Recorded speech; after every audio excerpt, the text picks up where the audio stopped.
apresentar para vocês uma tese que é minha filha. Eu tenho um orgulho de dizer que fui eu que comecei esse negócio aqui. Mas, ao mesmo tempo, ainda vai levar um bom tempo para que isso possa dar algum resultado. É sempre muito difícil iniciar um trabalho, uma tese nova, num poder judiciário tão resistente à inovação, né? É difícil de fazer isso. Eu entrei já com várias ações dessas e ainda não tive resultado. Ela tem suas dificuldades, eu reconheço isso, mas eu tenho absoluta certeza que eu tenho razão nisso aqui. E eu tenho divulgado isso para que outros advogados comecem a fazer e isso comece a se massificar e a ganhar corpo até que algum juiz, algum tribunal entenda que deva parar realmente e analisar com mais calma e quem sabe a partir daí a gente ter um sucesso, porque ela é uma tese que beneficiaria simplesmente todas as mulheres aposentadas nos últimos 10 anos. Todas, rigorosamente todas. Num surto assim de psicose, né, que eu tive, eu quando não tenho nada para fazer, e é difícil isso acontecer agora com 2 filhas, né, e quando eu não tenho nada para fazer, eu me dedico a ler a lei. E a gente descobre algumas coisas quando lê a lei, né? Impressionante. Como faz falta isso na nossa vida, no nosso dia a dia, porque a gente fica muito naquela correria, fica muito naquela mesmice do dia a dia, do direito previdenciário, e a gente não para fazer o óbvio, né? Que é ler a lei. E quando a gente lê a lei, a gente se surpreende com algumas questões que ela traz, algum conteúdo que ela tenha. E isso aconteceu comigo há uns 6 anos, mais ou menos, referente a isso aqui. Outras questões também eu acabei, enfim, me surpreendendo com a lei. Um dia eu tinha só uma filha ainda, de 1 ano, né? Aí eu estava lendo a lei numa tarde, assim, estava chovendo e tal. Vou dar uma lida na lei de novo. Até para preparar a aula, porque a gente está sempre, né? Sempre a gente tem que estar, não digo se atualizando, porque ler a lei não seria uma atualização, mas a gente tem que estar sempre pesquisando, né? E numa dessas pesquisas, eu estava lendo a lei de cabo a rabo, e como eu gosto muito do fator previdenciário, gosto muito do sistema de cálculos de benefícios, salário de benefício, eu me detive com mais atenção no artigo 29. E ao ler o artigo 29, de novo, eu me deparei com o parágrafo 9º. E esse parágrafo 9º, ele trata da adequação da fórmula do fator previdenciário quando nós estivermos falando de seguradas mulheres e de segurados professores. Porque o que acontece? Nós temos uma fórmula geral do fator previdenciário que pode ser representada ou é representada desse modo aqui. Isso aqui é a fórmula do fator previdenciário.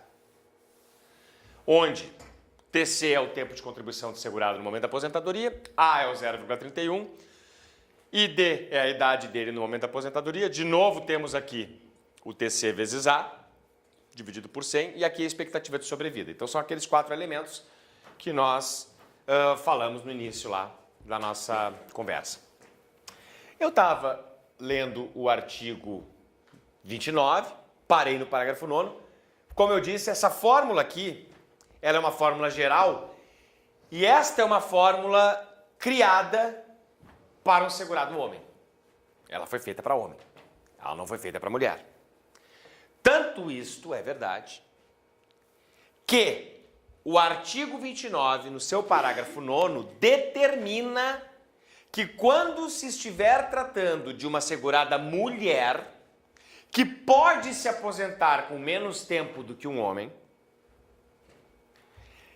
na hora em que eu for calcular o fator previdenciário, eu devo agregar no tempo de contribuição dela, que é de 30, o mínimo, mais 5 anos. Porque com isso, na visão do legislador, estaria adequada a fórmula para uma mulher. Já que ela se aposenta com 5 anos a menos do que o homem, por tempo de contribuição, e a fórmula foi feita para um homem, que tem 35, então na hora de eu calcular o fator da mulher, eu boto mais 5 anos fictícios no tempo de contribuição dela para equilibrar a fórmula. E aí eu li aquilo e disse, não, mas só um pouquinho, tem alguma coisa errada, está faltando alguma coisa aqui, né? Se a mulher pode se aposentar com 5 anos a menos de tempo de contribuição, porque a Constituição diz que o requisito para o homem é 35, para a mulher é 30. Da mesma forma os professores, né? Professor homem 30, professora mulher 25. E a fórmula aqui também é adequada para professores homens, mais 5 anos no tempo, para professora mulher, mais 10 anos no tempo, para equilibrar a fórmula em relação ao homem. Eu disse, não, mas está incompleto isso aqui.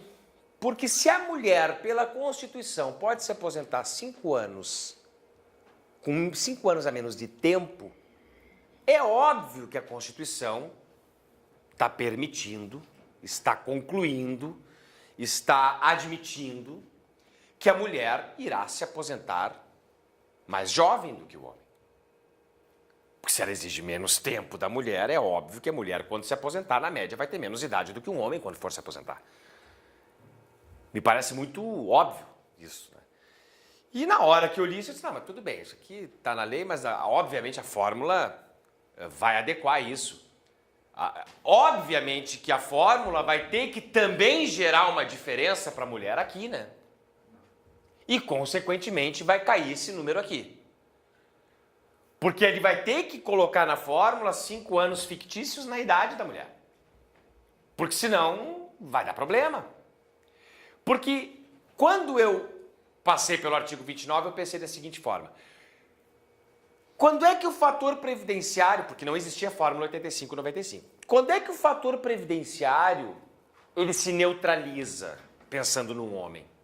Quando ele tem 35 de contribuição e 64 de idade. Daí a fórmula vai dar 1,0093, ou seja, ela se neutraliza. Se bom, 35 e 64 de idade tem que dar o mesmo resultado que 30 para a mulher e 59 de idade. Na minha cabeça isso era óbvio, era flagrante, era evidente. Qual a minha surpresa? Que quando eu vou fazer as minhas simulações daí, né, de cálculo de renda e de fator previdenciário no sistema mesmo do INSS, eu colocava lá 35, 64, fator previdenciário 1,0093. Aí eu ia para a mulher, 30 e 59, 0,81. Como? A mulher está perdendo 20% para o homem para exercer o mesmo direito. Aí eu disse, não, está errado, não pode, vamos fazer mais testes. Eu devo ter feito uns 300 testes. E aí eu estava na procuradoria ainda, e aí fui na ADJ, na equipe de atendimento a decisões judiciais. Hoje tem algumas agências de atendimento a decisões judiciais. Fui conversar com os servidores, cara, bota no teu sistema, no quente, não bota no sistema frio, que é esse que a gente consulta pela internet abertamente. Bota no quente aí, simula para mim. E, dito e feito, a mulher estava perdendo, em todos os casos, 20%. Na casa dos 18% a 20% a perda dela em relação ao homem.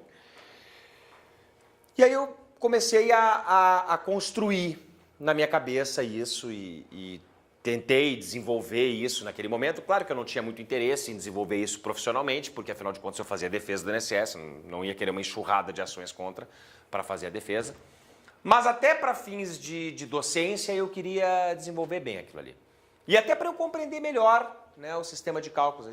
É interessante a gente trabalhar essas coisas. Daí eu comecei a construir, tá, mas vamos partir do pressuposto que a lei é constitucional. Eu tenho que partir desse pressuposto. Eu não posso partir do pressuposto contrário. A lei é constitucional até que se prove o contrário. Então eu vou partir da Constituição agora. A lei eu considero que está ok. Vamos partir da Constituição. O que a Constituição estabelece quando ela prevê os requisitos para aposentadoria? Ela estabelece que um homem se aposenta com 35, uma mulher com 30.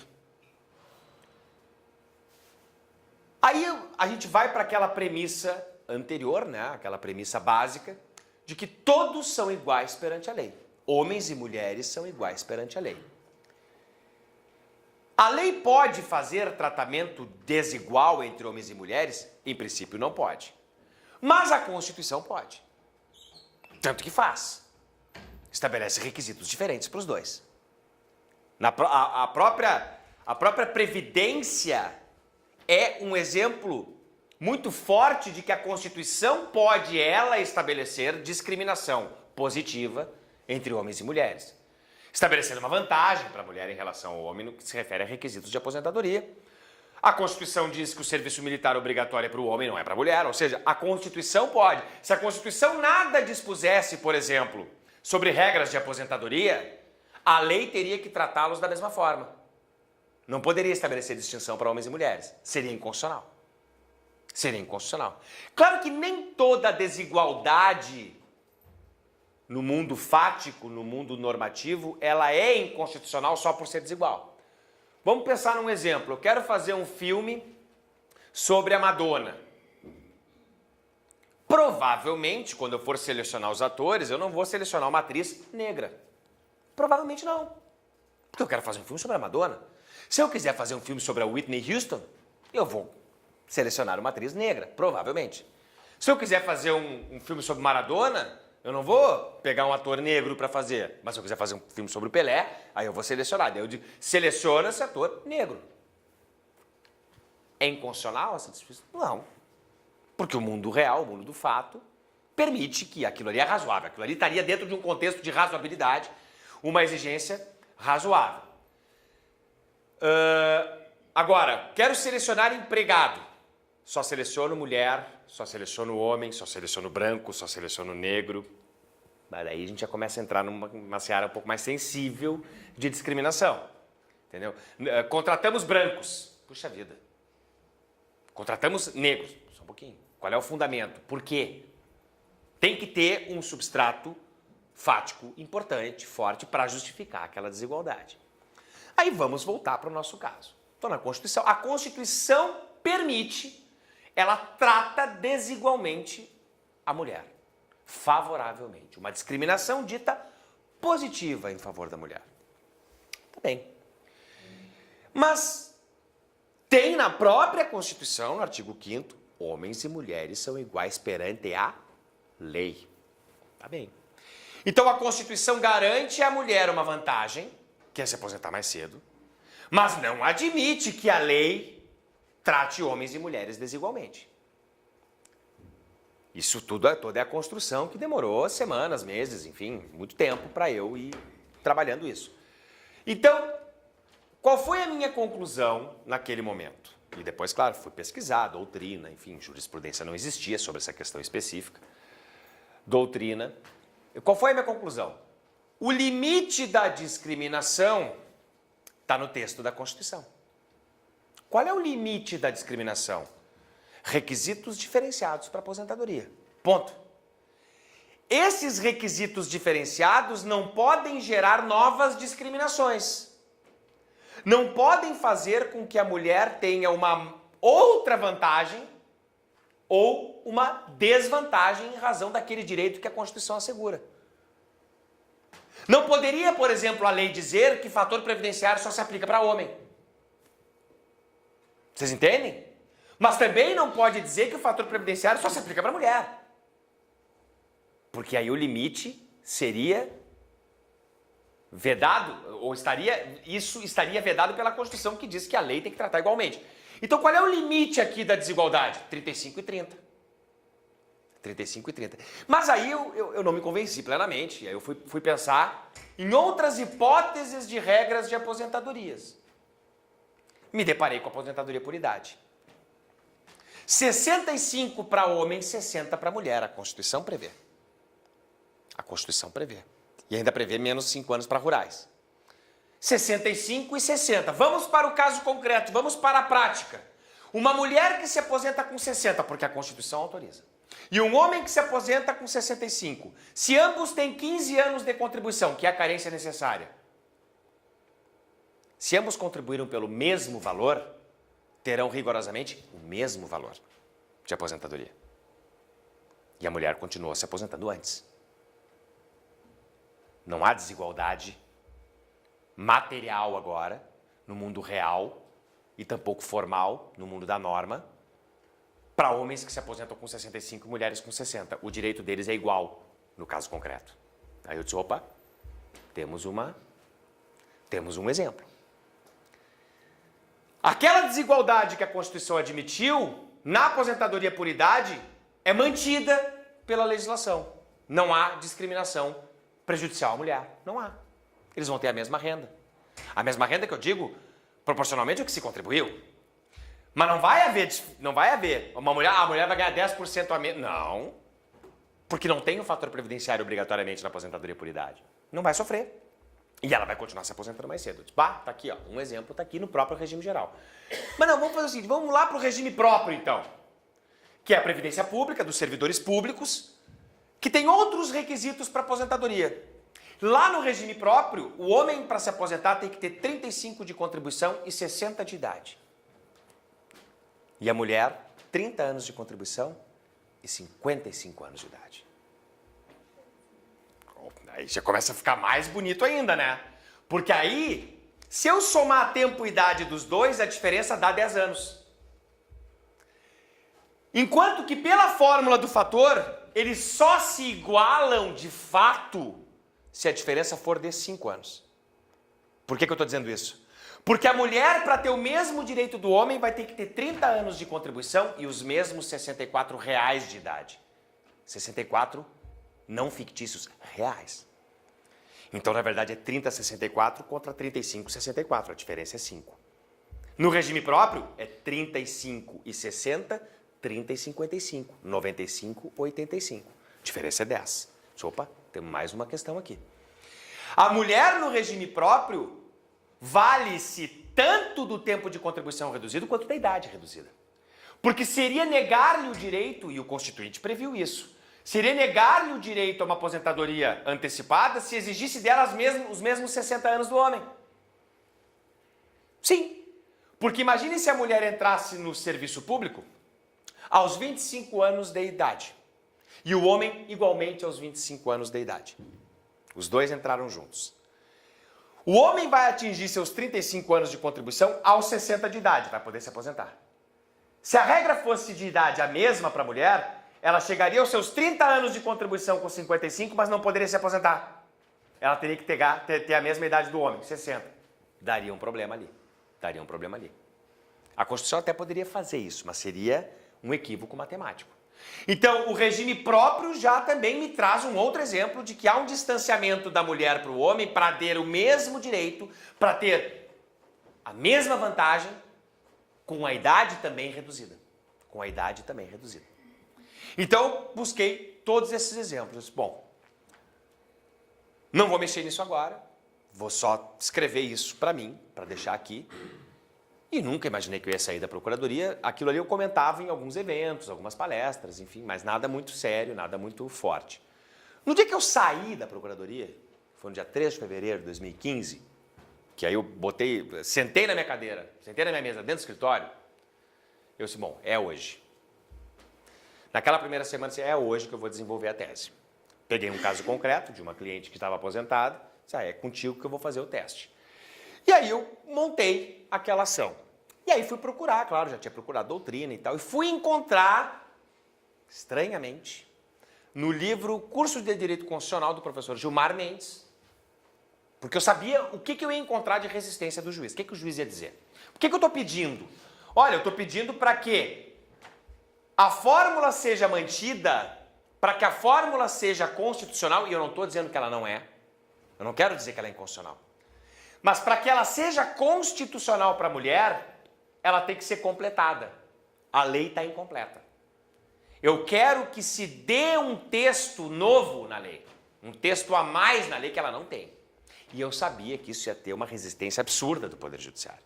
Porque existe um mantra, e vocês conhecem bem, do Poder Judiciário, que é: não é dado ao juiz legislar positivamente. O juiz não pode fazer a lei. Ele tem que interpretar, ele tem que cumprir a lei. Fazer a lei cabe ao legislador.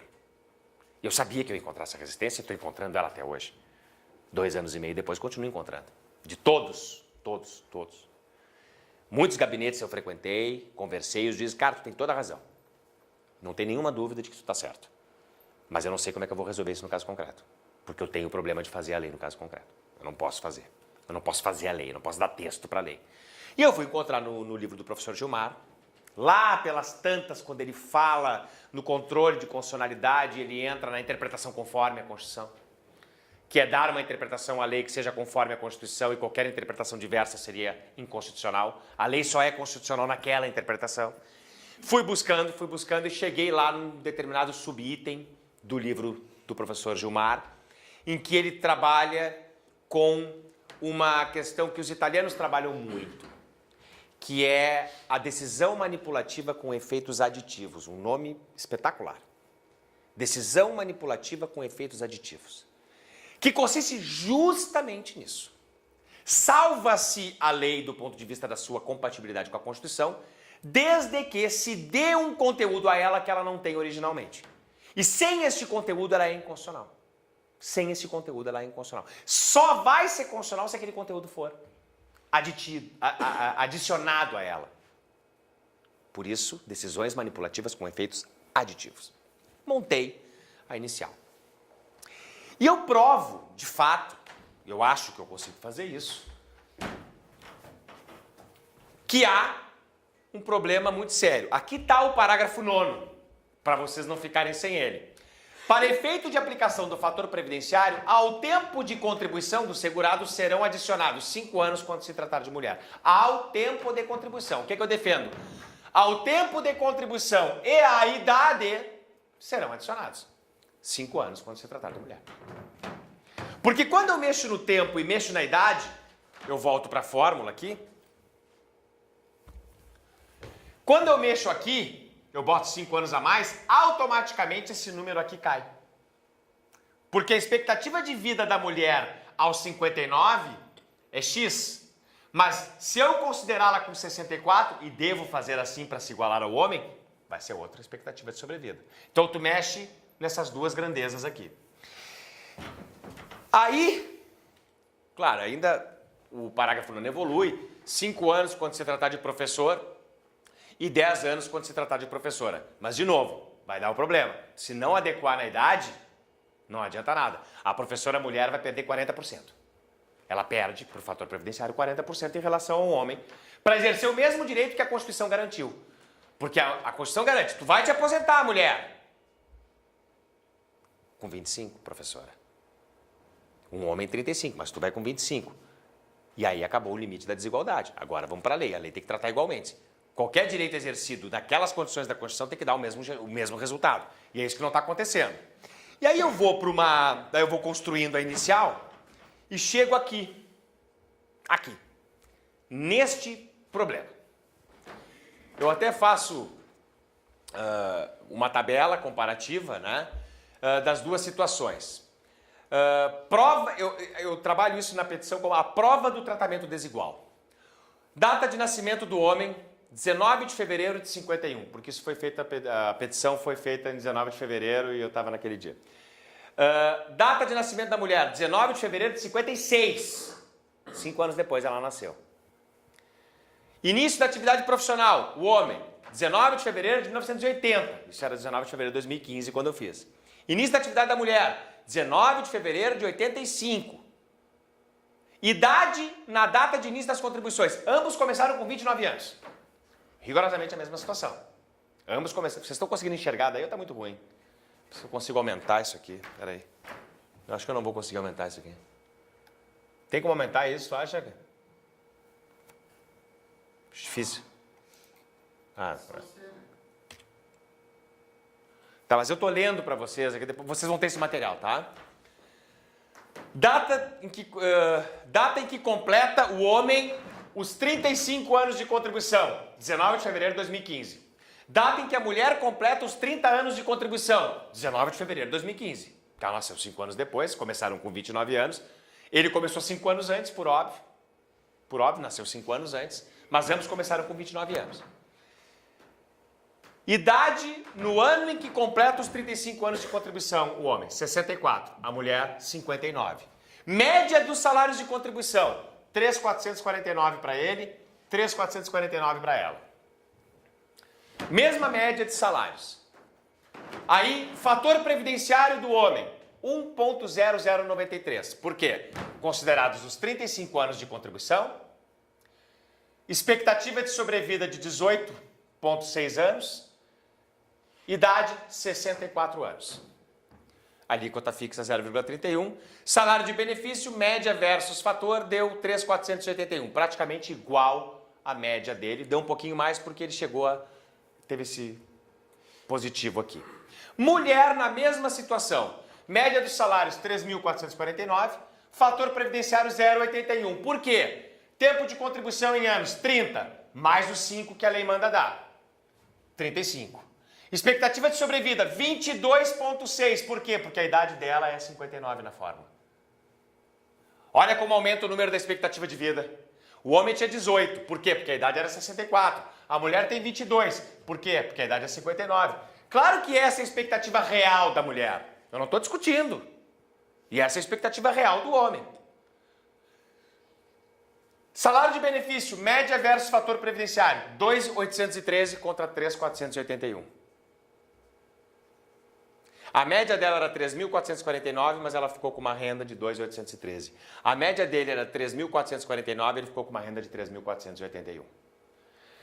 Aí, essa é a primeira tabela, né? Diferença de RMI entre João e Maria, R$ 668,22 ou 19,20% em desfavor de Maria. Vamos lá. Aí eu trago aqui os argumentos, enfim, artigo 5º caput, todos são iguais perante a lei, artigo 5º inciso 1º, homens e mulheres são iguais em direitos e obrigações, nos termos da lei. Aí eu trago aqui um joguete de palavras, na verdade, do Rui Barbosa, na obra Oração aos Moços, que ele fala que a regra da igualdade não consiste senão em aquinhoar desigualmente aos desiguais, na medida em que se desigualam. Nessa desigualdade social, proporcionada à desigualdade natural, é que se acha a verdadeira lei da igualdade.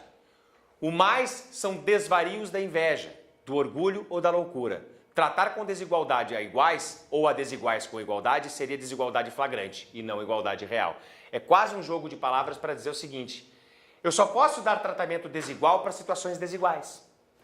Eu não posso dar tratamento desigual para situações iguais. E na minha concepção, a Constituição, quando estabelece requisitos diferenciados para homens e mulheres, estabeleceu uma desigualdade, mas a partir dali tem que ser igual. A partir do texto da Constituição, o mais que vier, se não for igual, como diz o mestre Rui Barbosa, é desvario da inveja. É desvario da inveja. Não se justifica. Todos são iguais perante a lei, entende-se em concorde, unanimidade, que o alcance do princípio não se restringe a nivelar os cidadãos diante da norma legal, mas que a própria lei não pode ser editada em desconformidade com a isonomia. Em suma, dúvida não padece que, ao se cumprir uma lei, todos os abrangidos por ela hão de receber tratamento parificado, sendo certo ainda que ao próprio ditame legal é interdito deferir disciplinas diversas para situações equivalentes. Celso Antônio Bandeira de Mello, Conteúdo Jurídico do Princípio da Igualdade, que é um livrinho de 60 páginas, vale muito a pena. É um clássico sobre o princípio, sobre o conteúdo jurídico do princípio da igualdade. Eu usei muito esse livro para fazer essa inicial. Aí eu vou, outras passagens aí, claro, de jurisprudência, ministro Toffoli. Esses parâmetros constitucionais são legitimadores de um tratamento diferenciado desde que se sirva, como na hipótese, para ampliar os direitos fundamentais sociais e que se observe a proporcionalidade na compensação das diferenças. Aqui ele fala do porquê tratamento diferenciado entre homens e mulheres. Olha o item 3 ali. A Constituição Federal de 88 utilizou-se alguns critérios para o tratamento diferenciado entre homens e mulheres. Em primeiro lugar, levou em consideração a histórica exclusão da mulher do mercado regular de trabalho e impôs ao Estado a obrigação de implantar políticas públicas, administrativas e ou legislativas de natureza protetora no âmbito do direito do trabalho. Tanto que a mulher tem algumas vantagens, né, no direito do trabalho também. Considerou existir um componente orgânico a justificar o tratamento diferenciado, em virtude da menor resistência física da mulher. Talvez aqui uma passagem um tanto quanto machista do voto, mas foi o que ele encontrou de fundamento. E observou um componente social pelo fato de ser comum o acúmulo pela mulher de atividades no lar e no ambiente de trabalho, o que é uma realidade, portanto deve ser levado em consideração na interpretação da norma. Eu achei muito bonito, porque daí o Supremo tem essas falas, mas aí difícil de aplicar num caso como o que eu estou propondo, até porque a matéria não chegou lá ainda. Aí eu vou evoluindo e chego nessa tabela. Aí na petição, vou evoluindo e chego nessa tabela, onde eu faço o seguinte, como adequar para atingir a igualdade? E a proposta é muito simples. Olha lá, mesma situação, data de nascimento 19/2/51 para ele, data de nascimento para ela 19/2/56. Continua a mesma situação. Início da atividade profissional, 19 de fevereiro de 80, 19 de fevereiro de 85. Data de início para os dois, 29 anos. Data que completa 35, 19/2/2015. Data que completa 30, 19/2/2015. Idade no ano em que completa os 35, 64. Lá, 59. Média dos salários, 3.449,37. Ok, vamos para o fator previdenciário. 1.0093 e 1.0093. O que eu estou sugerindo? Que é o cerne da tese. Tempo de contribuição em anos do homem, 35. Expectativa de sobrevida em anos, 18,8. Idade em anos, 64. Salário de benefício versus fator previdenciário, 3.481. Fator previdenciário, que seria 0,8156 segundo aquela anterior. Agora, com a mesma média de salários, 3.449, o fator dá 1.0093. Tempo de contribuição, 30 mais 5, bônus que a lei dá.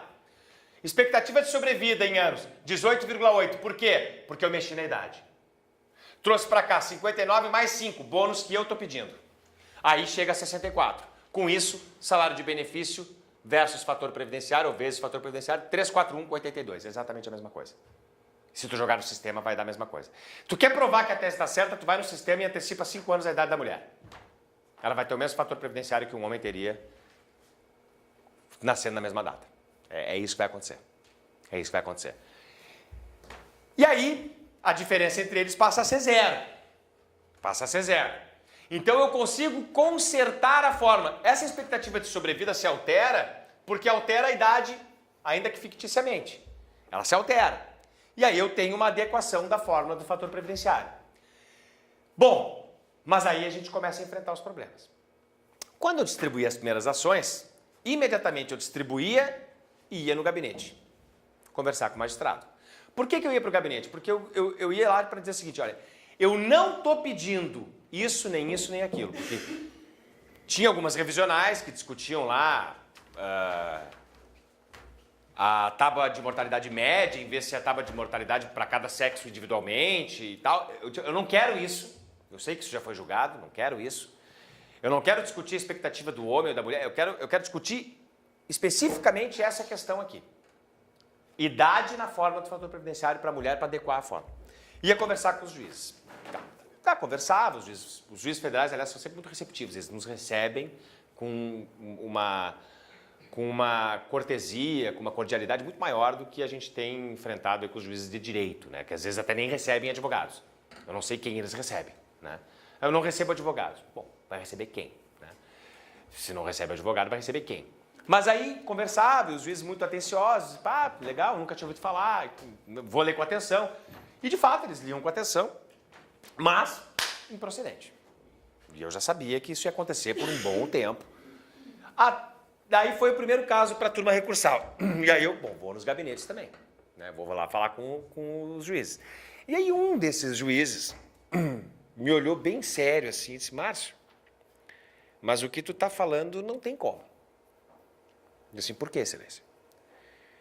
Porque a mulher vive mais que o homem. É exatamente isso que eu ia... A mulher vive mais que o homem. Eu disse, sim. E daí? Claro que eu não disse assim, né? Disse, sim, mas e o... Sim, excelência, mas e o que isso interfere na tese, né? Não, porque se a mulher vive mais que o homem, ela tem que receber menos por mês. Aí eu disse, tá bem, e por que isso não acontece na aposentadoria por idade? Porque ela também vai viver mais que o homem, se aposenta 5 anos antes e recebe a mesma coisa. Qual é a relação? E, excelência, e no seu regime de previdência, que é o regime próprio, a mulher se aposenta 5 anos antes que o homem, e com 5 anos a menos na idade, e vai ter o mesmo valor. Então, qual é a relação de viver mais? Só no regime geral ela vai ser punida por viver mais? Ela não vive mais no regime próprio? A juíza não vai viver mais que o senhor? Isso eu disse para ele. A magistrada, então, pela média, não vai viver mais que o senhor? E outra, e eu disse para ele, essa questão da expectativa da mulher ser maior que a do homem, ela é uma expectativa enganosa. Porque ela leva em consideração principalmente o homem quando nasce e a mulher quando nasce. Porque o homem é vitimado pela violência dos 20 aos 40 muito mais que a mulher. Muito mais que a mulher. Muito mais homens morrem por causas da violência, do que as mulheres. Porque os homens se expõem muito mais aos riscos, isso é fato. Se tu pegar o noticiário policial e ver quantos homens morrem por ano, claro, tu vai ter os feminicídios, tá, mas os homicídios quantos são? Muito maiores, tem muito mais. Então assim, se tu vê as pessoas que chegam aos 80 anos, homens e mulheres, a expectativa de vida começa a se equilibrar. Então não é aqui o problema. Mas isso não condiz com a nossa realidade de ter mais pensionista mulher do que homem. Sim, porque as pensionistas de hoje são aquelas mulheres que muitas vezes não trabalhavam lá atrás. Não trabalhavam lá atrás. E os homens que trabalhavam. Então os homens não têm como ser pensionistas de quem não trabalhava. Por óbvio. Não tem como ser pensionista de quem não é segurado. Então assim, eu estava armado, eu estava com as facas nos dentes, eu tinha argumento para tudo, porque eu sabia que ele ia me perguntar, alguém ia me perguntar isso. E aí ele, mas mesmo assim, eu disse, não, mesmo assim não. Pode até dizer que não pode criar a lei e tal, mas dizer que a mulher vive mais e que por isso ela tem que receber menos? Não. O fator previdenciário já se encarrega de fazer isso. Com todo mundo. Mas de forma igual tem que ser. A mulher não pode perder para o homem por exercer um direito que a Constituição lhe garante. E esses exemplos do regime próprio, e principalmente da aposentadoria por idade, acabam com essa tese. Nunca foi a vontade do legislador fazer a mulher ganhar menos por viver mais. Nunca foi. Tanto que a aposentadoria por idade está aí. E aí a coisa foi evoluindo até que chegou a fórmula 8595. No dia que foi publicada a lei, eu disse, está aqui, ó. É a confissão da tese. Eu tinha certeza. Confessaram. Porque quando veio a fórmula 8595, que é uma fórmula que neutraliza o fator previdenciário, ela neutraliza. Porque ela, se a mulher alcança 85 pontos e o homem alcança 95, o fator não se aplica, o fator negativo não se aplica. Qual é a distância entre 85 e 95? Quer dizer, então, que para neutralizar o fator, a idade pesa. Porque pela fórmula do fator, a diferença é 5. É 99 e 94.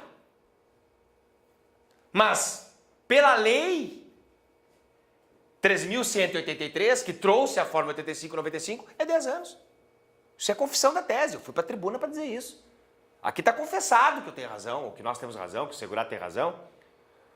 Porque para neutralizar, o que eu estou querendo é neutralização na tese. E a lei que neutraliza distancia 10 anos.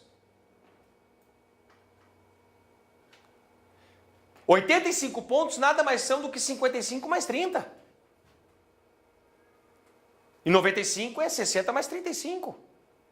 Por que aqui a diferença de 10 anos dá o mesmo direito e lá não? Onde é que está o argumento de que a mulher vai viver mais e tem que receber menos? Onde é que está? Para mim é claríssimo que o parágrafo 9º do artigo 29 foi sem querer. Não era a intenção do legislador causar essa desigualdade. Não foi um silêncio eloquente do legislador, como o magistrado quis levantar na nossa conversa. A mulher vive mais, tem que ganhar menos. Não foi isso que o legislador pensou. Pelo contrário, o legislador pensou uma maneira de compensar a diferença de tempo deles. Mas pensou menos do que deveria. E eu cheguei assim, escapou pelos dedos num julgamento assim, que o desembargador Paulo Afonso, eu fui para a tribuna, fiz uma sustentação oral, isso faz uns 3, 4 meses. E na tribuna ele... Porque o que acontece antes disso, né? O Tribunal Regional Federal, no ano passado, julgou uma questão sobre o fator previdenciário na aposentadoria dos professores. Tem um fundamento, tem uma tese que diz que a aposentadoria do professor seria especial e aí não poderia ter. Eles nunca foram pelo lado da especialidade. Sabe por que eles julgaram inconstitucional? Por causa desses fundamentos aqui. Eu fiquei abismado quando eu li o acórdão. Porque eles diziam exatamente o que eu estou defendendo aqui. É desproporcional o fator previdenciário para o professor, porque ele vai se aposentar com menos idade e está perdendo muito. Diziam exatamente isso. E por ser desproporcional, é inconstitucional. Só que isso é um tiro no pé, porque a gente sabe que o Supremo vai dizer que o fator previdenciário é constitucional. E eu fui para a tribuna dizendo, olha, essa casa por meio de recurso repetitivo, por meio de IRDR, a sessão, o órgão especial dessa casa julgou a questão dos professores e o fundamento é exatamente igual ao que eu estou usando aqui. E naquele julgamento, o desembargador Paulo Afonso pediu vista e disse, tá aí, finalmente alguém, né, vai parar para... Porque, claro, o relator já tinha dito que não ia acrescentar na lei conteúdo que ela não tem, porque não é dado ao juiz, blá, blá, blá, aquele mantra que a gente já conhece. Ele pediu vista e referiu, inclusive, na sessão, assim, olha, me parece que é um caso de declaração de inconstitucionalidade, a gente vai ter que ver se não tem que instaurar um incidente. Essa decisão dos professores foi em incidente de arguição de inconstitucionalidade, que é aquele procedimento interno do tribunal, quando uma turma se depara com uma matéria que pode gerar declaração de inconstitucionalidade de uma lei, ela não pode fazer. Ela tem que remeter para o órgão especial, para o tribunal pleno, né? Que é a reserva de plenário, para discutir constitucional de acordo com o artigo 97 da Constituição. E ele, olha, pode ser que a gente esteja diante disso, mas pediu vista e tudo, mas na próxima sessão ele acompanhou o relator. Mas eu fiquei muito perto ali, eu senti que mais um pouquinho esse cara ia. E talvez eu tenha que, no próximo julgamento que ele tiver, eu tenha que ir lá falar com ele no gabinete. Cara, porque eu não falei com ele. Eu não falei com ele. E isso talvez tenha sido meu erro naquele processo. Talvez eu tenha que ir lá falar com ele. Ó, pensa bem, vocês declararam inconstitucional lá, isso aqui é a mesma situação. Só que tem um problema, né? Declara inconstitucional para o professor. Aí pelo mesmo... Porque eles vão ter que dar a mesma razão aqui, porque o professor homem se aposenta com 30 anos, e por isso é inconstitucional para ele, por ser desproporcional. A mulher se aposenta com os mesmos 30. Tem que ser desproporcional também. Só que daí vai ter um problema. É inconstitucional para o professor, é inconstitucional para a professora, é inconstitucional para a mulher e só vai se aplicar para o homem? Aí vai ser inconstitucional também para o homem. Vai ser inconstitucional. Então, e aí eu até disse, eu prefiro 1000 vezes a solução que eu estou propondo, que é salvar o fator previdenciário, porque o Supremo já disse que é constitucional. Eu prefiro salvar ele. É só dizer assim, bota mais 5 ali. Me dá 5 e resolve. E a gente sai daqui fechado. Mas é isso que eu quero trazer para vocês, porque como toda tese mais nova e que sai do lugar comum, tem uma dificuldade de emplacar. Tem uma dificuldade de emplacar.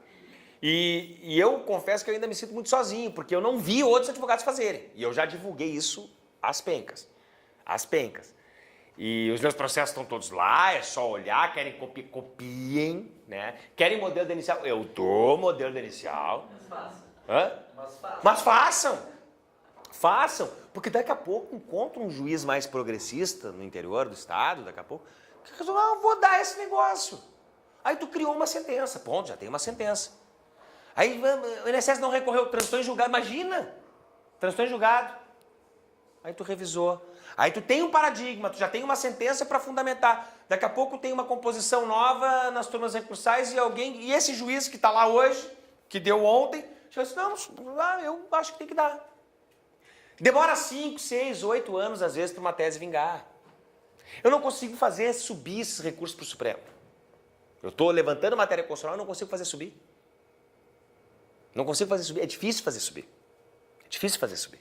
Então, assim, façam, se quiserem, depois o meu e-mail está ali, me mandem e-mail. Márcio, me manda mando. Márcio, embargos declaratórios, mando. Recurso nominado, mando, não tem problema. Apelação, mando tudo. Mando tudo. Recurso extraordinário, vai, tenta. Porque vai chegar uma hora, não adianta estar sozinho nisso, porque daí são poucos casos. Também chegou uma hora que eu parei de fazer, eu disse, não, só um pouquinho, vou. Porque daqui a pouco eu estou vendendo, eu faço revisionais das mulheres, não ganho uma, não dá. Boto 200 revisionais, perco todas no mesmo dia, daí não dá. Entendeu? Não dá. Eu fiz umas 30, 40 para pulverizar um pouco ali em Porto Alegre, mas no interior eu não tenho. E eu acho que seria o caso, vamos botar, não sei. Mulher aposentada é o que não falta. Todas vão ter o mesmo problema. Se aposentou nos últimos 10 anos com fator, vai ter o mesmo problema. É muito fácil de montar. A inicial está pronta.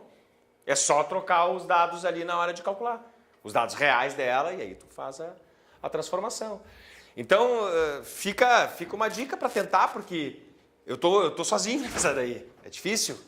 Eu até andei conversando com o Anderson sobre isso. E esse é o obstáculo principal da tese, né? E aí eu trabalho com as decisões manipulativas. Olha só o que diz lá. É esse trecho do livro do Gilmar Mendes, né? A doutrina italiana considera manipulativa a decisão mediante a qual o órgão da jurisdição constitucional modifica ou adita normas submetidas à sua apreciação. Olha só. Modifica ou adita normas submetidas à sua apreciação, a fim de que saiam do juízo constitucional com incidência normativa ou conteúdo distinto do original. mas concordante com a Constituição. É exatamente isso que a gente está pedindo.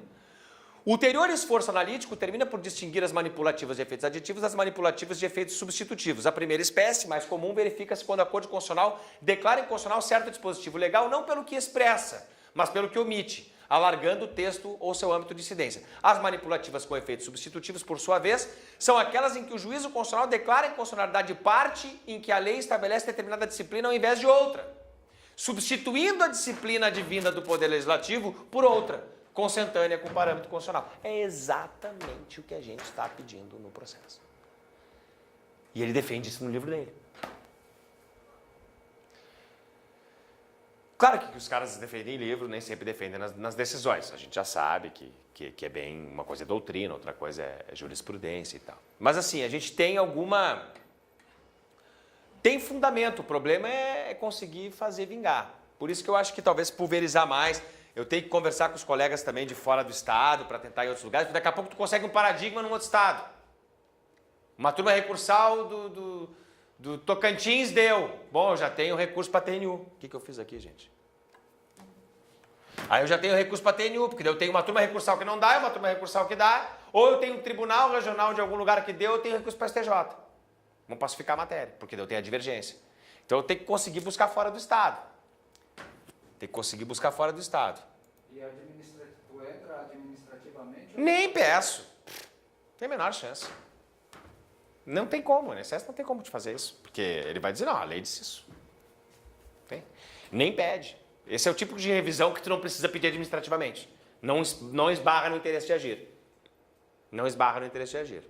Não tem problema. Que o INSS não vai ter como te dar.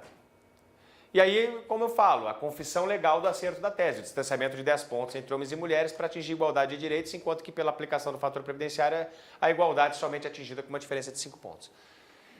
É isso. É isso. Acho que por hoje vocês já tiveram bastante informação. Amanhã eu quero falar sobre duas revisionais interessantíssimas com vocês. Você já deve ter ouvido falar. A RMI da vida toda, que é interessantíssima. Tem dado bons resultados aqui no Tribunal Regional. Ainda não conseguimos fazer vingar no STJ. Estão subindo alguns recursos, mas também foi uma que eu me apavorei quando me dei conta, uns 7 anos atrás. Essa revisional, ela pode quebrar o INSS. Essa pode quebrar. E a revisional de atividades concomitantes, que atividades concomitantes é sempre uma tormenta na vida do advogado. Mas eu vou tentar trazer para vocês o que significa atividades concomitantes e as revisionais que estão muito boas. Sucesso. Estamos ganhando todas, tanto nas turmas recursais quanto no Tribunal Regional Federal, chegando a diferença, por vezes, de 30%, 20%, 40% no valor da renda mensal. Então, bem interessante, atividades concomitantes e RMI da vida toda, amanhã, 7h30. Não.